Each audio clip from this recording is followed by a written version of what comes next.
మగరి సగ సగ మారిగమా పదాని దప మగ ఏ మాయ చేసావే. Episode 3 I love you.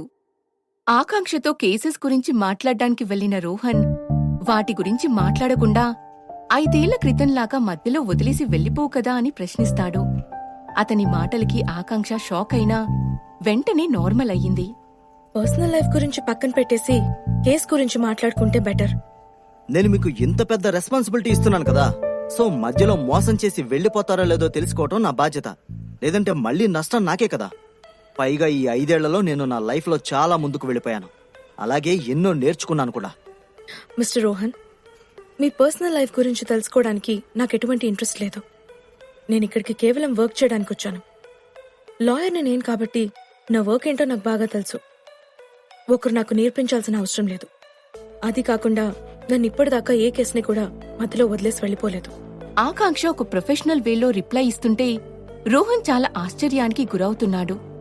కాని ఈరోజు ఎలాగైనా సరే 5 ఏళ్లుగా తనని తొలిచేస్తున్న ప్రశ్నలకి సమాధానం తెలుసుకోవాలని గట్టిగా డిసైడ్ అయ్యాడు. తప్పదు లాయర్ ఆకాంక్ష గారు, ఇలాంటివి కూడా అడగాలి. ఎందుకంటే నా భార్య 5 ఏళ్ల క్రితం నన్ను వదిలేసి వెళ్లిపోయింది. మీరు కూడా అలా మధ్యలో వదిలేసి వెళ్లిపోయే బ్యాచో కాదో కనుక్కోవాలి కదా. ఏమీ తెలుసుకోకుండా మీకు డబ్బులు ఇచ్చి నా గోయి నేనే తవ్వుకోలేనుగా. నేనిక్కడ మీ కేస్ గురించి డిస్కస్ చేయడానికి ఉన్నాను కానీ మీ భార్య గురించి తెలుసుకోవడానికి కాదు. సో మిస్టర్ రోహన్, మీ ఫస్ట్ కేస్ మనీ లాస్ అవ్వడం గురించి. టోటల్ 25 crores మీ కంపెనీ నుంచి మాయమయ్యాయి. దీనిలో Dubai based DJ limited company ప్రమేయం ఉందని మీ అభిప్రాయం, అంతేనా? అవును ఆకాంక్ష, ఇది ఆ మోసగాళ్ల పనే. దీనికి వాళ్ళు ఖచ్చితంగా చాలా ప్రాబ్లమ్స్ ఫేస్ చేయాల్సి ఉంటుంది. ఓకే, మీ కంపెనీలో ఎవరి పని చేసుంటారో మీరు చెప్పగలరా? అంటే ఎవరి మీదైనా అనుమానం ఉందా? ఆ బాస్టర్డ్ మా కంపెనీ కంప్యూటర్స్ అన్ని హ్యాక్ చేసి డేటా మొత్తం దొంగతనం చేశాడు. అందువల్లే మేము ఏమీ చేయలేకపోయాం. అతని మాటలకి ఆకాంక్ష ఆశ్చర్యపోయింది. రోహన్ లాంటి పర్ఫెక్ట్ పర్సన్ తప్పెలా చేశాడో ఆమెకి అర్థం కావడం లేదు. దాంతో ఆకాంక్ష రకరకాల ప్రశ్నలు అడుగుతూ పాయింట్స్ అన్నీ మైండ్లో నోట్ చేసుకుంటూ ఉంటే అక్కడే ఉన్న భార్గవి రోహన్ చెప్తున్న సమాధానాలన్నీ డైరీలో రాసుకుంటూ ఉంది. మిస్టర్ రోహన్, మీ దగ్గర ఆ కంపెనీకి ఎగెయిన్స్ట్ గా ఏదైనా సాలిడ్ ఎవిడెన్స్ లేదా ఏదైనా ప్రూఫ్ ఉందా? లేదండి, మా దగ్గర ఎవిడెన్స్ ఉంటే మిమ్మల్ని హైర్ చేసుకోవాల్సిన అవసరం ఏంటి? మిస్టర్ రోహన్, నీకు తెలీదనుకుంటా. కోర్టుకి ఎవిడెన్స్ కావాలి. లాయర్ పని ఆ ఎవిడెన్స్లు కరెక్ట్ గా ఉన్నాయా లేదా అని చెక్ చేసి లాజిక్స్ తో వాటిని కోర్టు ముందు ప్రెజెంట్ చేయడమే. ఎవిడెన్స్ లేకపోతే ఏ లాయర్ కూడా ఏమీ చేయలేరు. ఆకాంక్ష చెప్పింది వినగానే త్రిలోక శాస్త్రికి బీపీ పెరిగిపోయి జేబులో ఉన్న టాబ్లెట్లని బఠానీలా మింగేశాడు. అంటే మీరు కూడా ఏం చేయలేను అంటున్నారా? ఇలా అయితే మా కంపెనీ ఏమైపోవాలి? ఉల్లిపాయలు కట్ చేసినంత ఈజీగా ఉపాయం వెతకడం మీకు అలవాటు కదా. ఏదో ఒకటి ఆలోచించండి సుమి. లేదు శాస్త్రి గారు, మీరు కంగారు పడకండి. నేను ఏదో ఒక దారి ఖచ్చితంగా వెతుకుతాను. అంత ఈజీగా ఓటమిని ఎలా ఒప్పుకుంటాను చెప్పండి?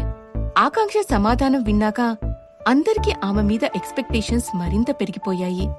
అప్పటికి చాలా టైం అవ్వడంతో రోహన్ వెళ్లడానికి పైకి లేచి ఆకాంక్షకి షేక్ హ్యాండ్ ఇవ్వడానికి చేతిని ముందుకు చాపాడు. కాని ఆకాంక్ష తన ఫైల్ తీసుకుని రోహన్ని ఇగ్నోర్ చేస్తూ సైలెంట్ గా రూమ్ నుంచి బయటికి వెళ్లిపోయింది. అది రోహన్ కి అస్సలు నచ్చలేదు. How dare she! దీని సంగతి ముందు ముందు చెప్తాను. శాస్త్రి, పదండి వెళ్దాం. రోహన్ కోపంగా పెద్ద పెద్ద అడుగులు వేస్తూ బయటికి వెళ్లిపోయాడు. త్రిలోక శాస్త్రి అతని స్పీడ్ అందుకోవడానికి పరిగెడుతూ వెళ్తున్నాడు. ఈ అబ్బాయి నేను ముసలాన్ని అనుకుంటున్నాడా, కుర్రాన్ని అనుకుంటున్నాడా? తనతో పోటీగా నేనెక్కడ పరిగెత్తగలను? అసలే మా ఆవిడ పప్పు గుత్తి వంకాయ చేసిందని రోజు కన్నా 4 ముద్దలు ఎక్కువే తిన్నాను. ప్రశాంతంగా కునుకు తీద్దామనుకుంటే ఈ మీటింగులు ఒకటి నా ప్రాణానికి. అప్పటికి మా ఆవిడ చెప్తూనే ఉంది, కృష్ణారామ అనుకుంటూ ఇంట్లో కూర్చోకూడదా, పిల్లలు సంపాదిస్తున్నారుగా అని. అనగా అనగా రాగం, తినగా తినగా రోగం అన్నట్టయింది నా పరిస్థితి. తప్పుతుందా? శాస్త్రి, త్వరగా రండి. ఎంతసేపు వెయిట్ చేయాలి? వస్తున్నాను బాబు, వస్తున్నాను. రోజు ఇలాగే మీ వెనకాల నడిస్తే మార్నింగ్ వాకింగ్ కి పంగనామం పెట్టేయొచ్చు. కాసేపటికి త్రిలోక శాస్త్రితో కలిసి రోహన్ ఆఫీస్కి చేరుకున్నాడు. వాళ్ళిద్దరూ క్యాబిన్లో కూర్చొని ఇంపార్టెంట్ మీటింగ్ గురించి డిస్కస్ చేసుకుంటూ ఉండగా సడన్ గా డోర్ దడేల్మని ఓపెన్ చేసుకుని ఆవేశంగా లోపలికి ఎంటర్ అయింది వేద. నీకు ఎన్నిసార్లు చెప్పాను వేదా, నా పర్మిషన్ లేకుండా లోపలికి రావద్దు అని. అయినా ఎందుకు రిపీట్ చేస్తూనే ఉన్నావు? నేను ఇంపార్టెంట్ డిస్కషన్లో ఉన్నాను, బయటికి వెళ్ళు. మనం ఇంట్లో మాట్లాడుకుందాం. నేనెక్కడికి వెళ్ళను, ఇక్కడే ఉంటాను. ఇంట్లో కాదు, ఇక్కడే మాట్లాడతాను. ఏం చేస్తావ్? వేద మాటలకి గొడవ పెద్దదవుతుంది అనుకున్న త్రిలోక శాస్త్రి ఆమెని అక్కడ్నుంచి వెళ్ళిపోమని బ్రతిమాలడం మొదలుపెట్టాడు. వేద కోపంగా ఉండడం వల్ల అతని మాట కూడా వినడం లేదు. నో, నేనెక్కడికి వెళ్ళను శాస్త్రి. కావాలంటే నువ్వు బయటికి వెళ్ళు. నేను ఆయనతో ఖచ్చితంగా మాట్లాడాల్సిందే. ఛ, ఇది నా మాటే వినదు. ఇంతో పెద్ద తలపోటు అయిపోతుంది రోజు. శాస్త్రి, మీరు బయటికి వెళ్ళండి, మనం మళ్ళీ మాట్లాడుకుందాం. నువ్విదంతా కావాలని చేస్తున్నావు కదా రోహన్. నన్నందరి ముందు తక్కువ చేసి చూపించడానికి ఒక్క అవకాశం కూడా వదులుకోవు కదా. అసలు నిన్ను హోటల్కి ఎందుకు రాలేదు? నేను నీకోసం ఎంతసేపు వెయిట్ చేశానో తెలుసా? కనీసం ఇంటికి కూడా రాలేదు. ఎక్కడికి వెళ్ళిపోయావు? రావద్దని చెప్పినా వస్తువు పరువు తీసుకుంటుంది నువ్వే కదా. ఇక హోటల్కి రావడం గురించి అంటావా? నేను నిన్న హోటల్కి వచ్చాను, కానీ దానికన్నా ముందు బాగా మందు తాగడంతో రూమ్ నెంబర్ కన్ఫ్యూజ్ అయ్యి వేరే రూమ్కి వెళ్ళాను. శాస్త్రి వచ్చి చెప్పేంత వరకు కూడా నాకది నువ్వు బుక్ చేసిన రూమ్ కాదని తెలీదు. రోహన్ తను చెప్పాలనుకున్నది చెప్పి మళ్లీ ఫైల్స్లో తల దూర్చేశాడు. ఒక్క క్షణం రోహన్ సీరియస్నెస్ కి వేద భయపడినా తర్వాత తేరుకొని అతని దగ్గరికి వెళ్లి చేతిలో ఉన్న ఫైల్స్ క్లోజ్ చేసి అతని మొహం పట్టుకుని తన వైపు తిప్పుకుంది. అసలు నీకేమైంది రోహన్? ఎందుకు నువ్వు నాతో సరిగ్గా ఉండలేకపోతున్నా? ఎవరైనా అమ్మాయి నిన్ను నా నుంచి దూరం చేస్తుందేమోనని నాకు భయంగా ఉంది. బయట నిన్ను సొంతం చేసుకోవడానికి ఎంతమంది అమ్మాయిలు ఎదురు చూస్తున్నారో తెలుసా? నువ్వు నా లైఫ్లోకి రాగానే వాళ్ళందరూ నా మీద ఆశలు వదిలేసుకున్నారులే వేదా. సో నువ్వేమీ వర్రీ అవ్వకు. నన్ను ఎవ్వరూ సొంతం చేసుకోలేరులే. పైగా మనకి పెళ్ళే 5 ఏళ్లైపోయింది. ఎప్పటికీ ఇలా ఎందుకు ఆలోచిస్తున్నావు? ఎందుకంటే నువ్వు నేను అలా ఫీల్ అయ్యేలా చేస్తున్నావు కాబట్టి. నీకసలు నేను ఇంపార్టెంట్ కాదు అన్నట్టుగా బిహేవ్ చేస్తున్నావు. నీ అసిస్టెంట్స్ ముందే నాతో రూడ్గా మాట్లాడుతున్నావు. ఈ 5 ఏళ్లలో నేను నీకు ఎంతగా దగ్గరవ్వడానికి ప్రయత్నించినా నీ మనసులో మాత్రం స్థానం సంపాదించుకోలేకపోయాననిపిస్తుంది. అదేమీ లేదు వేదా, నాకొక ఇంపార్టెంట్ మీటింగ్ ఉంది. సో నీ కంప్లైంట్స్ అయిపోయాయి కదా, నేను వర్క్ చేసుకోనా? వేద అన్నదాంట్లో తప్పేమీ లేదు. రోహన్ నిజంగానే వేదకి తన మనసులో స్థానం ఇవ్వలేకపోయాడు. అందుకే వెంటనే టాపిక్ మార్చేశాడు. కాని అతని మాటలకి వేదకి కోపం వచ్చి టేబుల్ పైన ఉన్న ఫైల్స్ అన్నిట్నీ చెల్లాచెదురుగా విసిరేసింది. ఇప్పుడు చేసుకో పని, ఓకేనా? నీ లైఫ్ లో నాకంటూ ఎటువంటి వాల్యూ లేదు. నేను నీ లైఫ్ నుంచి వెళ్లిపోతే అప్పుడు తెలుస్తుంది నీకు. వేద అన్నదానికి ఎటువంటి సమాధానం ఇవ్వలేదు రోహన్.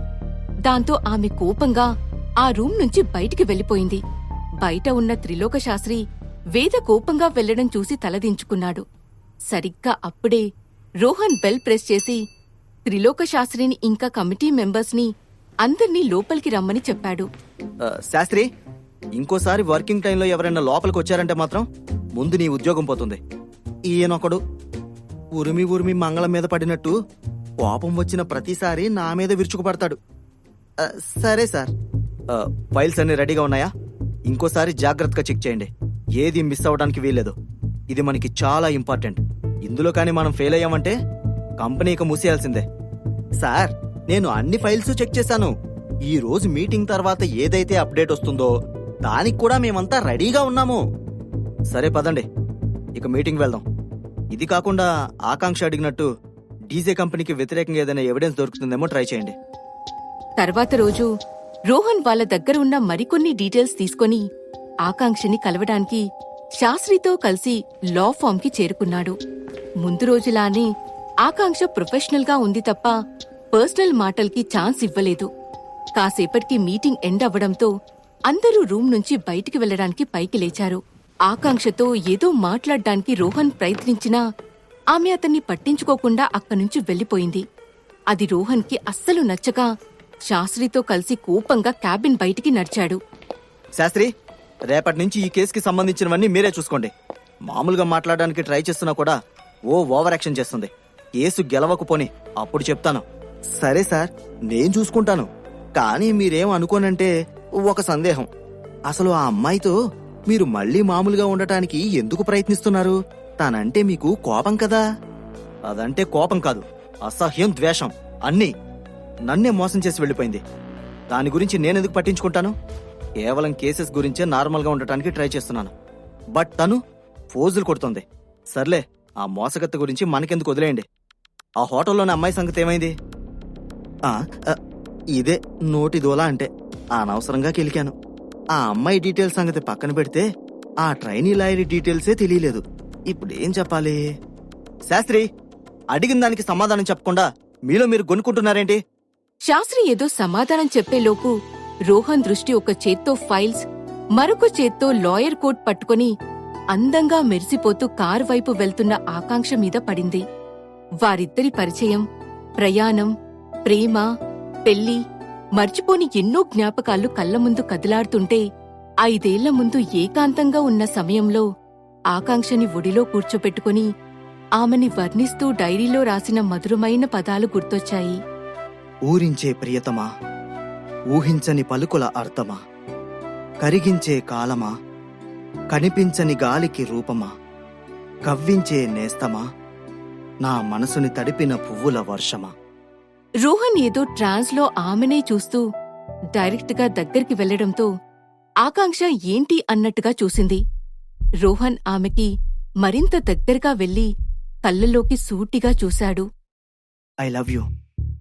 రోహన్ చెప్పిన ఐ లవ్ యూ అనే మాట ఆకాంక్ష చెవులకి ఎకోలో పదే పదే వినిపించడం మొదలయ్యి షాక్లో చేతిలో ఉన్న ఫైల్ వదిలేస్తే శాస్త్రికి మాత్రం బుర్ర గింగిరాలు తిరిగినట్టు అనిపించింది.